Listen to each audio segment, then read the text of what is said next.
드디어 유니스왑이 내부적으로 투표를 진행했었죠. 그래서 기존의 수수료에 대한 그 시스템을 다시 재정비하고 변경을 하면서 어떤 디플레이션 구조, 즉 정기적이고 구조적인 소각 시스템을 갖추는 거를 투표를 했었습니다. 그래서 12월 25일까지 했었는데 이게 이제 드디어 압도적으로 뭐 거의 100%입니다. 뭐 사실 반대할 이유가 없겠죠. 유니를 가지고 있는 유니스왑의 암호화폐인 유니를 가지고 있는 보유하는 홀더들 입장에서 이거를 마다할 리가 없습니다.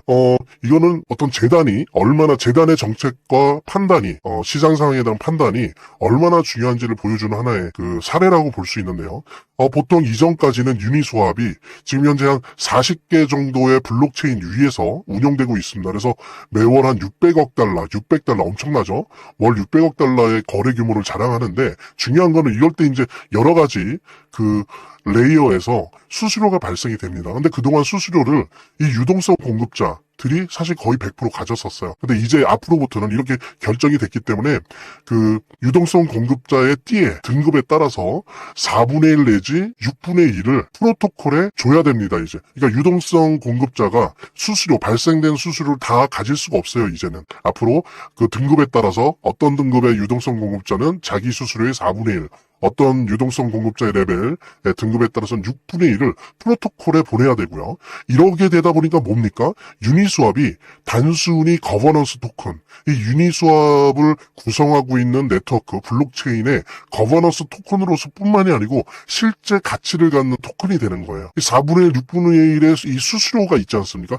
이거에 의해서 담보되는 실제 가치를 갖는 그런 토큰이 된 거죠. 유니가. 그리고 또 하나 중요한 건 뭐냐면 이 부분의 상당수를 정기적으로 소각합니다. 소각을 하다 보니까 디플레이션 루프가 이제 촉발되는 거죠. 이게 한 번의 이벤트로 되는 게 아니고 계속적으로 이것이 프로토콜에 들어오고 이 수수료의 일부가 유동성 공급자들이 부여받은 수수료의 일부가 4분의 1, 6분의 1이 프로토콜로 들어오고 이 중에 상당수가 주기적으로 시스템적으로 구조적으로 계속 소각되는 거죠. 그렇게 되면 사실 유니스왑은 계속 희소해지는 거겠죠. 구조적으로. 정기적으로. 이벤트적인 게 아니라.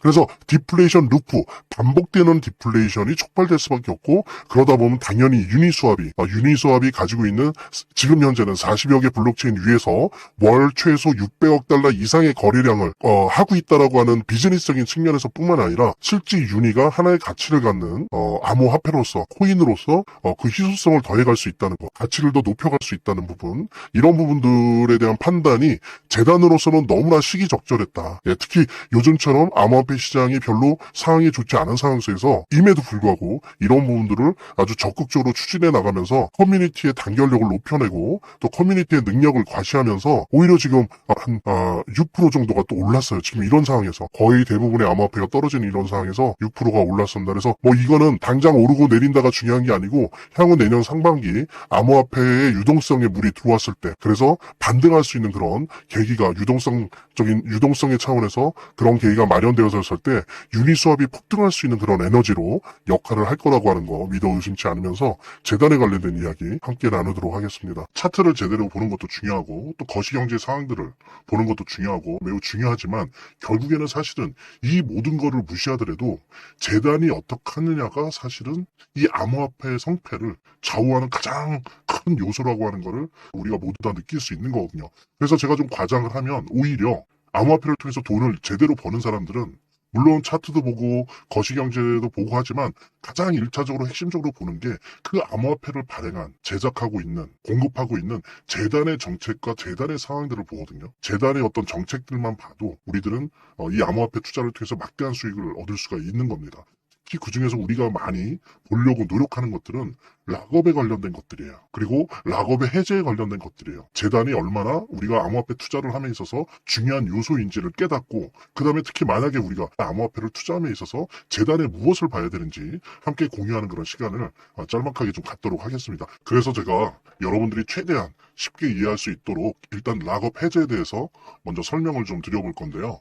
이제 락업 해제라고 하는 거는 투자자 보호 차원에서 초기 투자자들이 일정 기간 동안 매도할 수 없도록 물량을 잠가두는데 이거를 풀어주어서 자유롭게 매도할 수 있게 해주는 걸 의미합니다.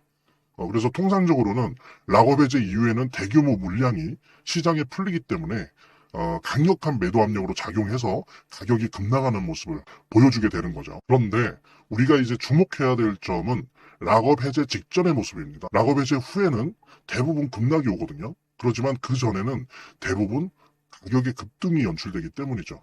왜냐하면 이제 세력들이 대량 매도를 하기 위해서는 가격이 올라가야지만 수익을 보고 매도할 수 있기 때문인데요. 충격적인 건 이걸 위해서 재단이나 프로젝트 측도 가격을 인위적으로 끌어올린다는 거죠. 실제로 리플이죠. 리플의 CEO 갈링하우스 같은 경우에는 이 락업 해제 전에 가격을 뻥튀기 시키기 위한 그 시세 조작을 한 적이 있었고 이게 발각이 된 적이 있습니다. 물론 본인은 이에 대해서 극구 부인을 했지만 모든 정황을 볼 때 사실은 이미 알 사람은 다 알고 있는 거죠. 그러니까 이런 일을 하는 이유는 초기 투자자들 때문이에요. 이 초기 투자자들에게 수익을 줘야지 어떤 보상 개념의 수익을 줘야 추가적인 투자 유치를 할 수 있는 거죠. 그 초기 투자자들 뿐만이 아니라 그 외에 2차, 3차 투자자들을 모집하기 위해서는 이런 초기에 부풀리기, 뻥튀기가 필요한 겁니다. 예.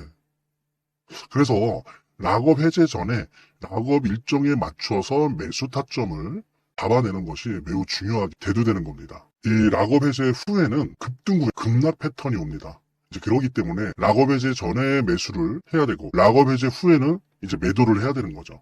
이래야지 이제 엄청난 수익이 가능해지는 건데요. 제가 특정 경로를 통해서 이 재단 측의 어떤 락업 해제 일정을 입수를 했거든요. 예, 근데 이 해당 문서는 기밀 문서이기 때문에 일단 중요한 내용은 이렇게 제가 좀 모자이크 한 거 좀 양해 바라고요. 그러니까 이 문서에는 이제 재단 측의 락업 일정부터 물량, 목표가까지 모든 것이 나와 있습니다. 그래서 해당 일정에 맞춰서 상반기, 하반기 이렇게 나뉘어져 있는데 해당 일정에 맞춰서 세력들은 가격을 끌어올리고 그 다음에 이제 매도를 하겠죠.